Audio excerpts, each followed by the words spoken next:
Mikola est mort, seulement en apparence. Il respire faiblement, la vie ne l'a donc pas quitté.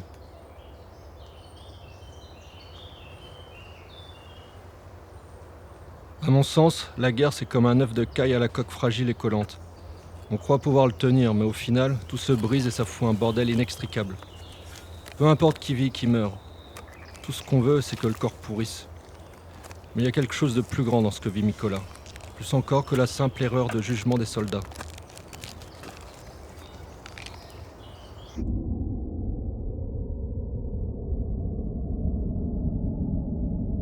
Il n'est pas passé de l'autre côté. Mais comment expliquer cette étrangeté de la guerre, cet entre-deux ? Elle veut qu'il souffre, qu'il continue de souffrir, jusqu'à ce que, à n'importe quel moment, elle décide de tomber sur vous, à côté de vous.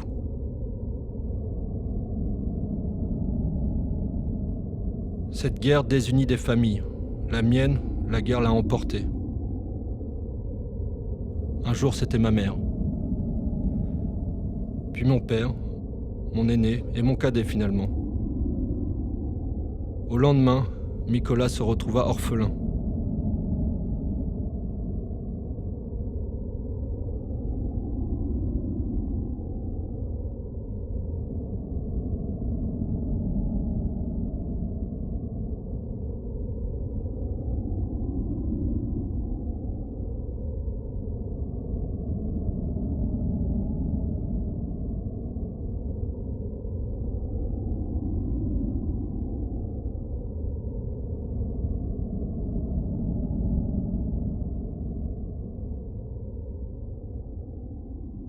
Olena Kolinchenko, 60 ans. Battue et laissée pour morte dans des immeubles abandonnés. Retrouvée quelques jours plus tard par des habitants et succombant à mes blessures le 25 février 2022.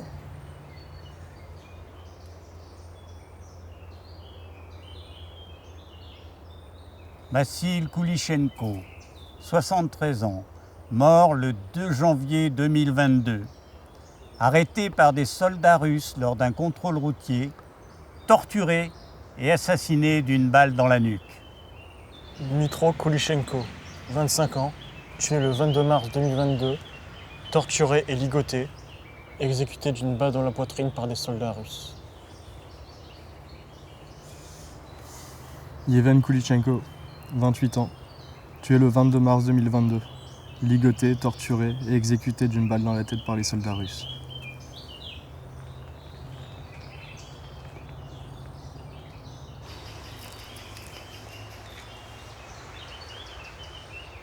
Regarde ça.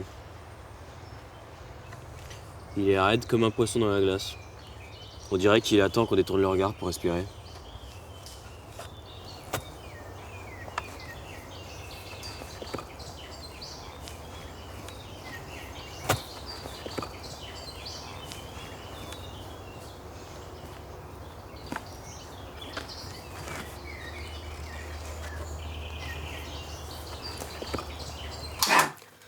Mikola, arrête tes conneries. Tu sais très bien que je déteste les armes. Assis-toi là. Putain.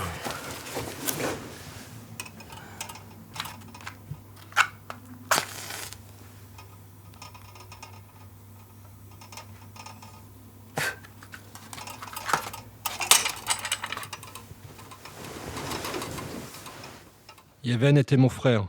Nous avions lu ce livre, Les frères Karamazov, où Dostoïevski parle du dilemme de la souffrance et de cette question presque sacrée. Pourquoi la souffrance ? Et il n'apporte pas de réponse. Ivan Karamazov, révolté contre un monde où l'innocence est piétinée, déclarait « Tant que sur Terre, il y aura un seul enfant qui souffre, il n'y aura pas d'harmonie. » C'est pas ça de là que je trouve. Allez les enfants, il faut aller vous coucher. Merde.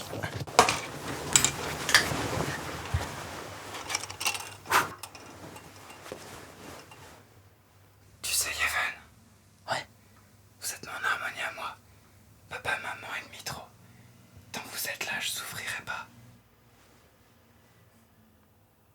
Dans cette guerre, nous n'avons pas à nous poser cette question. La souffrance est là, d'une manière simple et évidente. Elle est le tout.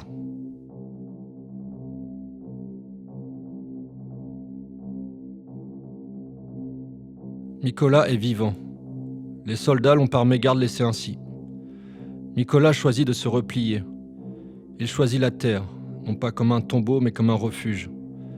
Il aurait pu se lever, il aurait pu sortir de ce trou et marcher, continuer à courir après quelque chose qui n'existe plus. Mais tout cela est devenu trop lourd. Et c'est dans ce poids qu'il trouve son silence.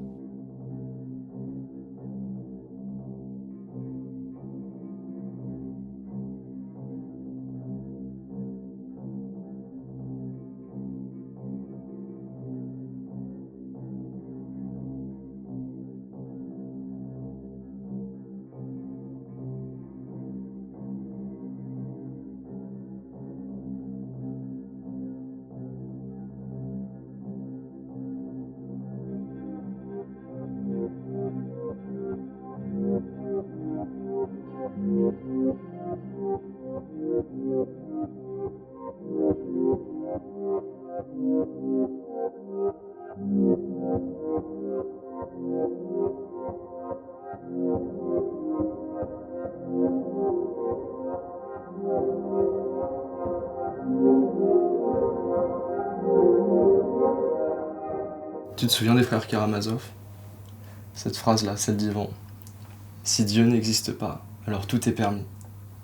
On en parlait souvent, toi et moi, tu te souviens? Tu disais que c'était la phrase la plus terrifiante de tout le livre. Et maintenant, tu crois que le monde n'a plus de sens? Tu crois que tout est permis? Regarde autour de toi. Ce n'est pas une question de croyance. Il n'y a plus rien. Plus de justice, plus de raison, plus d'humanité. Il reste que le vide. C'est vrai, mais il reste toi. Les autres, le futur, l'espoir. Dostoïevski n'a jamais répondu à cette question, il l'a laissée ouverte parce que c'est à toi d'y répondre maintenant. Et moi hier. Si tu meurs, alors oui, tout est permis. Et la guerre aura tout effacé. Mais si tu vis, alors tu prouves qu'il reste quelque chose. Que la souffrance n'aura pas tout avalé. Tu voulais comprendre ce livre. Tu voulais une réponse. Bah voilà. Si t'es encore là, si tu respires encore, si tu sais encore parler, alors tout n'est pas permis. Et le monde n'est pas qu'un gouffre. T'es pas mort, putain, et t'as pas le droit de l'être.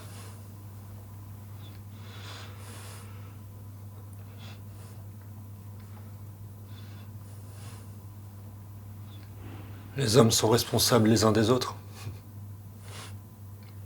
C'est la seule chose qu'on ait toujours su avec certitude.